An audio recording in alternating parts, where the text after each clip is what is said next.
Olá, meu nome é Denise Jardim, sou antropóloga, estou aqui a convite do Museu da URGS para que a gente possa abordar o tema da imigração e dos museus.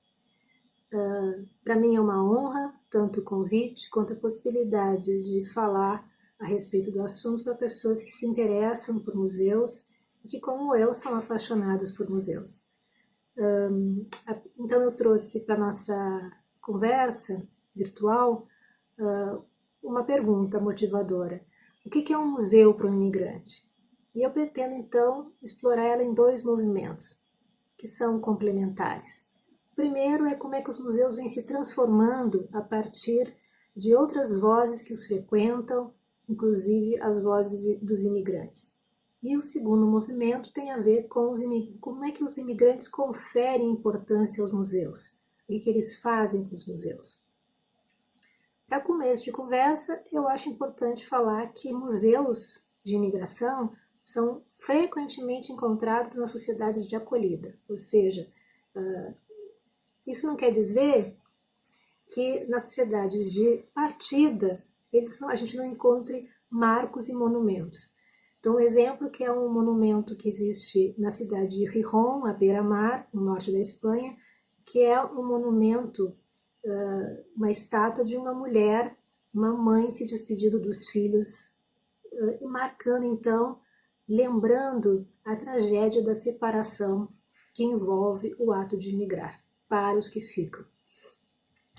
Esses monumentos a gente encontra em vários lugares do mundo, né? Eu não mapeei todos, mas no pequeno texto de 4 páginas que eu ofereço para o Museu da URGS, para circular com vocês, eu coloco ali hiperlinks de vários museus da imigração, porque esses museus atualmente eles podem ser visitados online, tem coleções interessantes a serem exploradas e também possibilidades que se ampliam a partir da ideia de museu da imigração em relação à história que a imigração tem em um determinado país diferente de outro.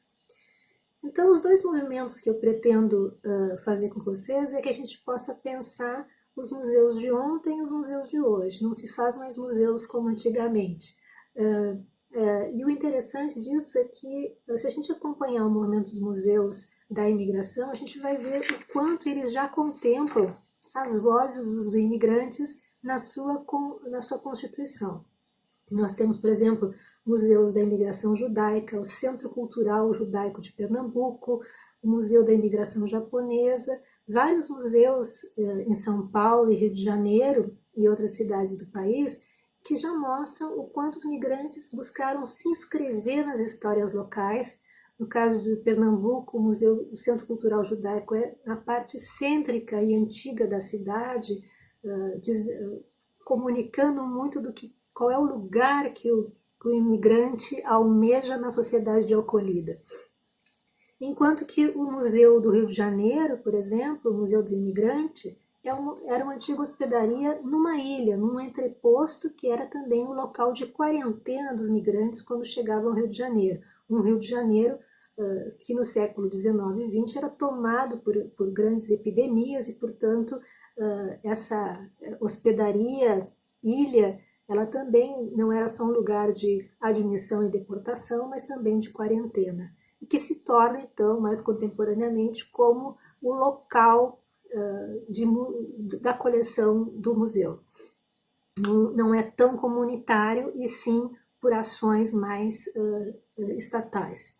Mas também nós temos outros museus, como o Museu da Imigração de Melbourne, na Austrália, que a gente pode mostrar o quanto essas coleções estão falando sobre as histórias nacionais com a imigração, e não necessariamente com as vozes dos imigrantes, como são os centros culturais que a gente tem no Brasil, que já são bastante antigos.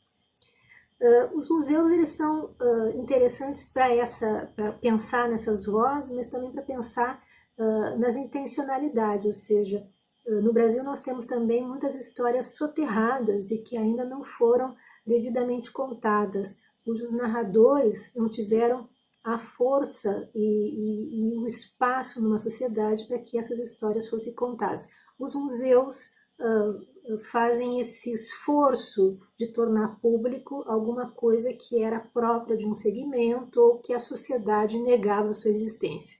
O exemplo mais recente disso é o Cais Valongo, que é um achado arqueológico feito de modo particular, mas que acaba sendo projetado no sentido de ser um monumento, revendo essa história da escravidão no Brasil e mostrando que esse porto, esse entreposto, não era uma hospedaria, não era uma quarentena, mas era um lugar de vida e de morte, ou de espera da morte, né? Ou de espera de uma vida na escravidão, que também é alguma coisa mortífera. Soterrado na nossa memória, o museu que se coloca como um museu a céu aberto, ele força com que a gente tenha que se relacionar com um período, né, e uma reparação histórica à violência que é constitutiva da sociedade brasileira e que é presentificada na escravização. Então, algumas peças de museu mais recentes, elas forçam a gente a rever a nossa própria história nacional. E isso tem a ver com as migrações, sejam elas forçadas ou não. Então, o Cais Valongo é um lugar que nos interpela exatamente por isso. O que os imigrantes nos contam em seus museus e o que a gente é provocado a repensar da própria história nacional a partir de uma perspectiva do imigrante ou do imigrante numa imigração forçada.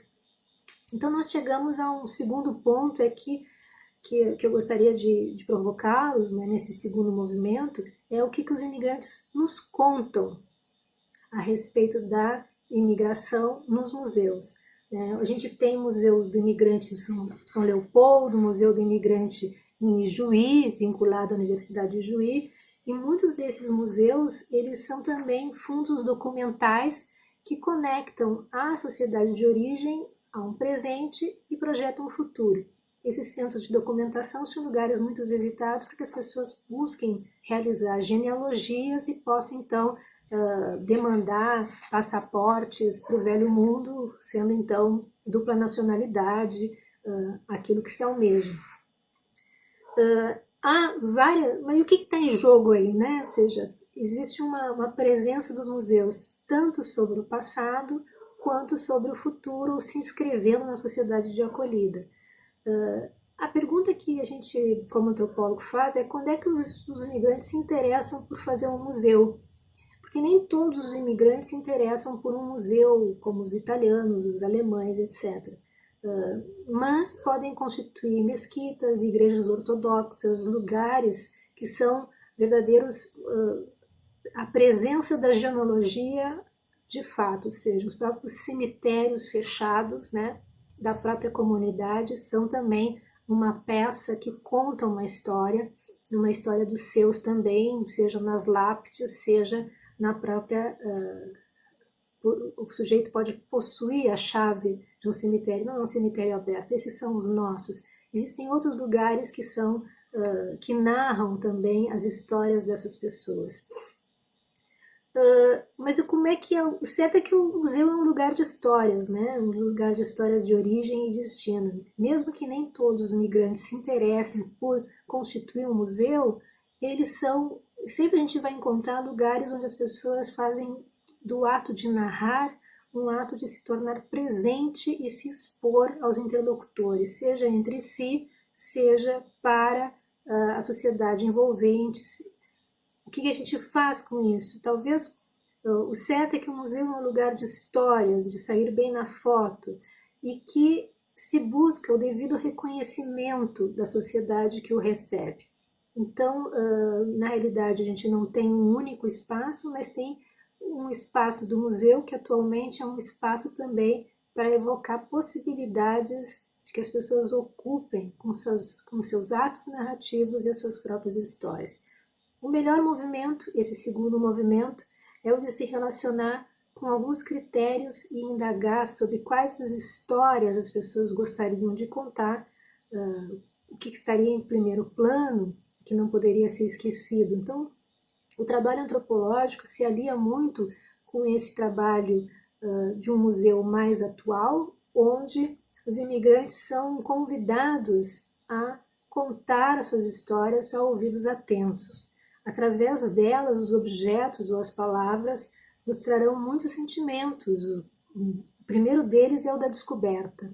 A descoberta dessas histórias interessantes, fantásticas, inusitadas e que são histórias improváveis, cuja única prova são seus próprios narradores nos contando em detalhes seus sentimentos e suas descobertas.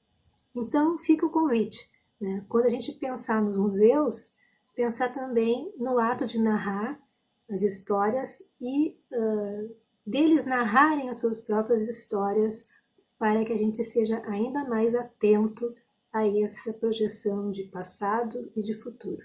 Obrigada.